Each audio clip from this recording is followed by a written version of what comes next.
हर साल हर भारतीय 15 अगस्त को आजादी का जश्न मनाता है। नमस्कार, मैं हूं अंजलि और आप देख रहे हैं न्यूज़ 18 हिंदी ओरिजिनल्स। स्वतंत्र या आजाद कहलाने और होने के लिए लंबी जंग लड़ी गई थी। कितने ही स्वतंत्रता सेनानियों ने कुर्बानी दी, कितने ही लोगों का खून बहा। मासूम बच्चों, औरतों और पुरुषों की आंखों में बस एक ही सपना था कि देश को ब्रिटिश राज से आजादी मिले और आने वाली पीढ़ियां गुलामी की जंजीरों में ना जकड़ी जाए। स्वतंत्रता संग्राम कई दशकों तक चला था, जिनमें से कई आंदोलनों के बारे में आपने पढ़ा या सुना होगा। चलिए जानते हैं कि आजादी लेने के लिए कौन कौन से प्रमुख आंदोलन हुए थे। टाइमलाइन पर नजर डालते हैं। कब कौन सा आंदोलन हुआ? आजादी की लड़ाई में सबसे पहले बात रिवॉल्ट ऑफ 1857 की। कहा जाता है कि 10 मई 1857 को आजादी की पहली लड़ाई की शुरुआत हुई थी। माना जाता है कि बेशक ये सक्सेसफुल ना रहा हो, लेकिन लोगों के दिलों में आजादी पाने के लिए भड़की आग की चिंगारी इसी बगावत के कारण हुई थी। ये धीरे धीरे दिल्ली, आगरा, लखनऊ में फैलने लगी थी। इसके जरिए ब्रिटिश राज को भारतीयों के ऊपर अपनी कमजोर पकड़ का अंदाजा लगा था। साल 1905 से 1911 के बीच चला स्वदेशी मूवमेंट। साल 1905 में बंगाल के बंटवारे की घोषणा की गई थी। इसी अवधि में स्वदेशी मूवमेंट शुरू हुआ था, जब भारतीयों ने अंग्रेजों को इस बात का एहसास दिलवाया था कि भारतीय स्वतंत्र तौर पर रह सकते हैं। यानी लोकल सामानों और सर्विसेज के इस्तेमाल को बढ़ावा दिया गया था और ब्रिटिशर्स के सामान को बॉयकॉट किया गया था।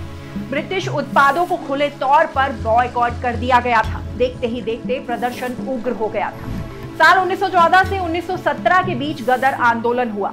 अप्रैल 1916 में बाल गंगाधर तिलक ने होम रूल मूवमेंट शुरू किया था, जिसे एनी बसंत ने 1916 में ही सितंबर में संभाला था। इस दौरान बाल गंगाधर तिलक ने कहा था कि होम रूल मेरा जन्मसिद्ध अधिकार है, मैं इसे लेकर ही रहूंगा। इस दौरान ब्रिटिश हुकूमत की दखल अंदाजी के बगैर सेल्फ रूल की बात की गई थी।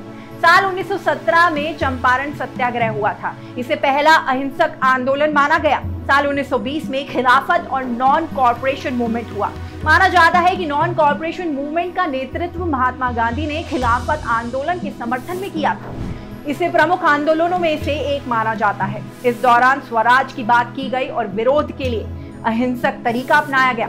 old.amu.ac.in से मिली जानकारी के मुताबिक सितंबर 1920 में नॉन कॉर्पोरेशन मूवमेंट साल 1919 में हुए जलियांवाला बाग हत्याकांड का जवाब था।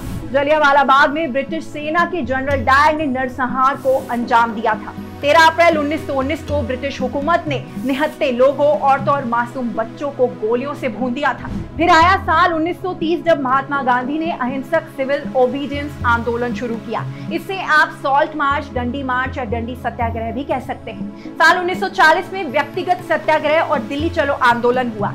इसके बाद 1942 में क्विट इंडिया मूवमेंट हुआ। इसमें भारत छोड़ो आंदोलन में लोगों ने बढ़ चढ़कर हिस्सा लिया। इस टॉपिक पर आपका क्या कहना है, हमें कमेंट सेक्शन में बताएं। साथ ही इस वीडियो को शेयर करना ना भूलें।